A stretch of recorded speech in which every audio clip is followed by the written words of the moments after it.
What should I do, Surf? Huh? What intro should I use?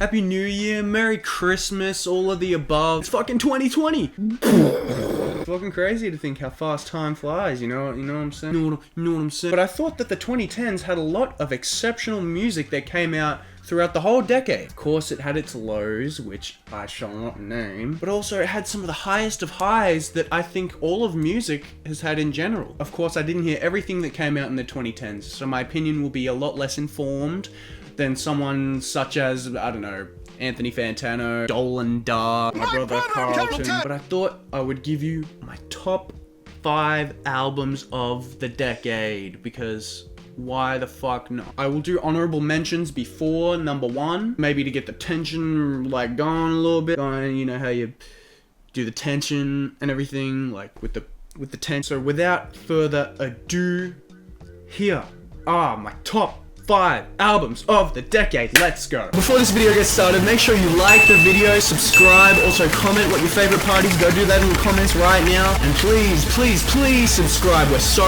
close to 100k. I want to try and get to 150k before the end of the year. Please, just please hit the sub button. I beg of you. I will give...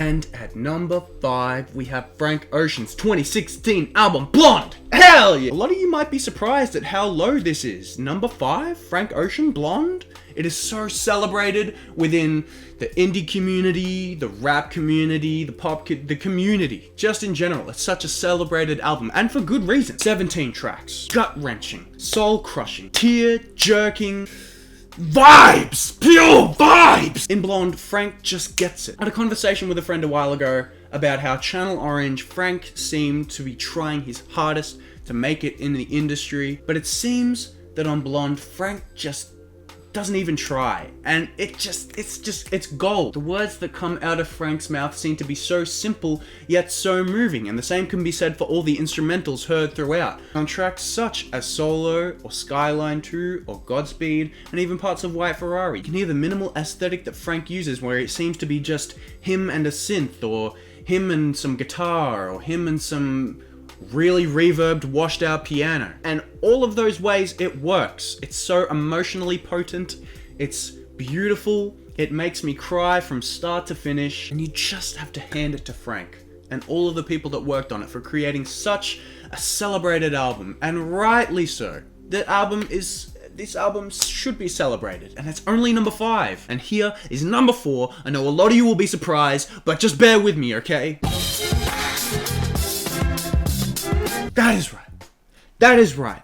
Number 4, The Fucking Heist by Macklemore and Ryan Lewis. And I know a lot of you will probably not understand why this is better than Frank Ocean's Blonde, but hear me out. The alternative and indie hip-hop vibes that Macklemore and Ryan Lewis have produced on this album are immaculate and incredible. At times fun, at times sad, and at times introspective. It received a lot of great praise from critics and from fans alike. It was a number 1 album. It won Rap Album of the Year at the Grammys. There is just something about the production by Ryan Lewis on every track of this album that is so meaningful and human about it, that makes it feel so warm and loving, like it's about to give you this hug. And it's not just Ryan Lewis as well. Macklemore also brings some incredible wordplay and fun, catchy lyrics. The intro, 10,000 Hours, is amazing. Can't Hold Us, such a great party song that I've heard at fucking millions of parties. The song Wings says a lot about our society and how it is so fucked up, and how we all care about materialistic things and not about fucking, I don't know, humans or something. And Same Love. Fuck, man. That song, man, no. That's definitely a great tearjerker song. That's just so human and beautiful, and like, you gotta hand it to Macklemore, because he really nails the head on just what it is to be a human. And who can forget the fucking banger, Thrift Shop? I mean, hello? As soon as you would turn on the radio, that would be the only song you hear.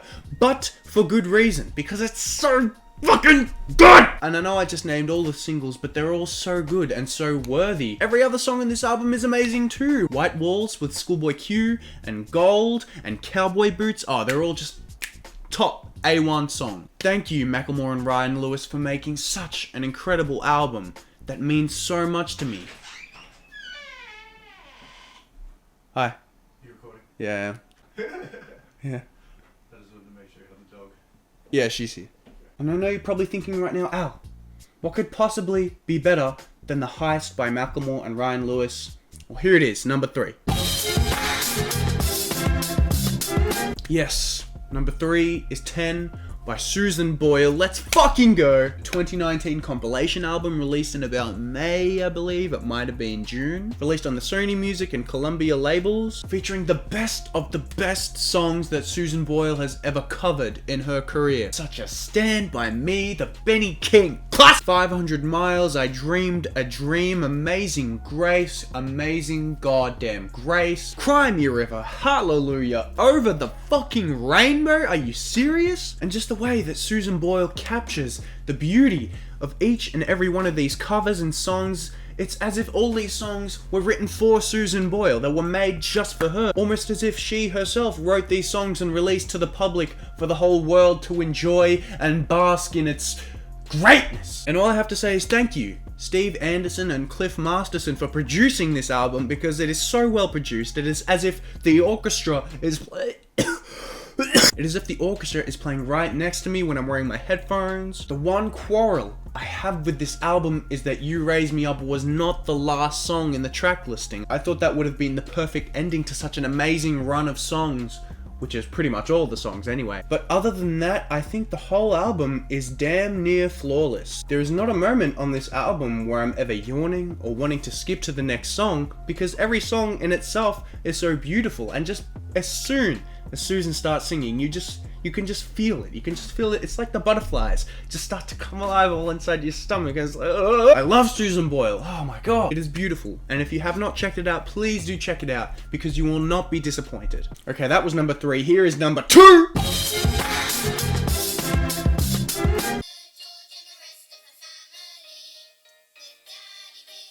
Peppa Pig's My First Album. Who would have thought that in 2019, a debut artist can make such a successful and hard-hitting album of banger after banger? You have the young artists with their debut albums. You have Danny Brown's Triple X, Coldplay's Parachutes, Nas's Illmatic, Peppa Pig's first album. Many people got around the album as a meme, but I just don't understand how you could meme such a masterpiece. And I know Iggy Azalea was talking a lot of shit on Twitter when the album was announced, saying, it's over for me now. Well, yes it is, you dumbass fucking bitch. The Peppa Pig Twitter fucking owned rise. You got fucking pwned. You got fucking pwned.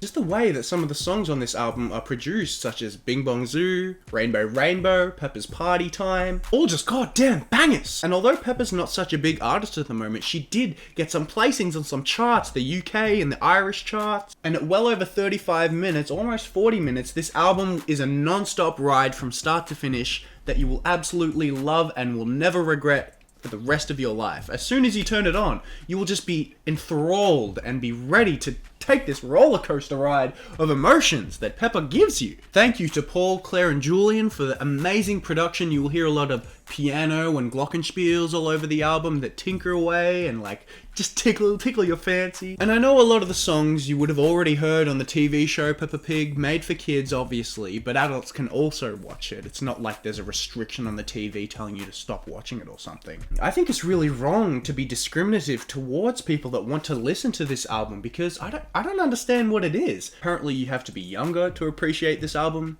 and getting up and dancing with kids at the playground to it is kind of weird, but I'm not gonna let the cops stop me from listening to this music. I'm gonna be just like the metalheads and the hip-hop heads in the 90s and 2000s and just turn that shit up to 11, baby. Joshua Boat, that did the review of the album on USA Today, thinks he's on his high horse, thinks he's so much better than everything Peppa has been doing. Fuck you.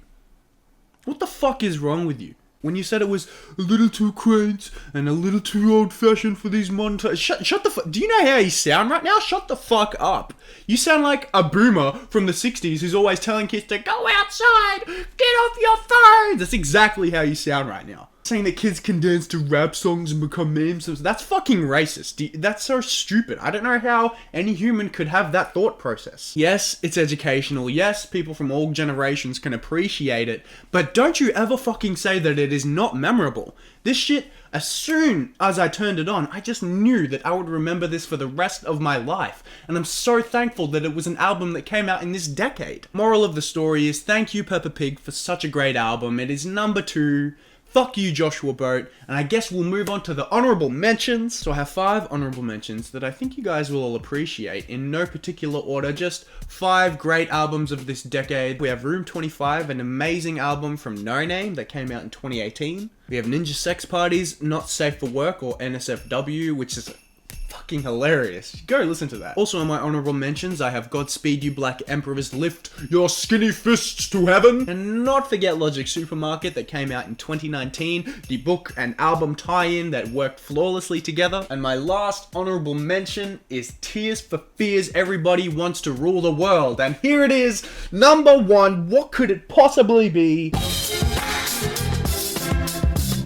Give Me Everything, Pitbull, Naya, Neo, Afrojack, what a combination! This song absolutely ruled the charts. In 2011 was an absolute banger that I'm sure everyone of every generation could enjoy. Just getting your dance on, just vibing out, you know what I'm saying? Number one after number one after number one in every country, every single square hectare of the earth was listening to this song. And I know Pitbull and Afrojack and Neo didn't write it, but they didn't need to because Armando and Nick and Shaffer did an absolutely amazing job with writing the lyrics and the instrumental of this song. The music video for this song was just amazing. It was mind-bending, life-altering. It has been viewed over 700 million times. I mean, what other YouTube video has more views? And just the way that the song blends elements of hip-hop and pop and R&B and Pitbull's sexy Latin cadence, deep, all over this song just makes you feel emotions that you won't ever feel listening to any other song. It's amazing. It's amazing. It's sexy. It will get you on the dance floor. It will get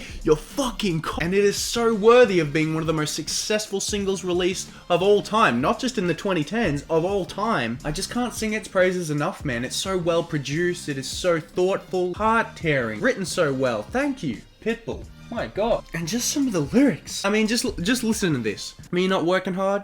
Yeah, right, picture that with a Kodak. Or better yet, go to Times Square, take a picture of me with a Kodak. Took my life from negative to positive. I just want you to know that. That negative to positive with a Kodak pic, like the negatives and positive pictures. Oh my god, how does someone think of that? Flowing hustlers move aside, so I'm tiptoeing to keep flowing. I got it locked up like Lindsay Lohan. Think about it, cause if you slip, I'll go for the top of your girl. Oh, I just can't imagine someone listening to this song and not having a massive smile plastered on their face. And of course, like with Peppa Pig, it had its haters, but as stands, we do not listen to them. Fuck them. Fuck you, Lindsay Lohan. Thinking you could get a lawsuit off just because he mentioned your name? You fucking idiots. This song will forever have a place in my heart. I'm probably gonna get some of the lyrics from it tattooed, like on my thigh or my leg or something. That's about it. My top 5 albums of the decade.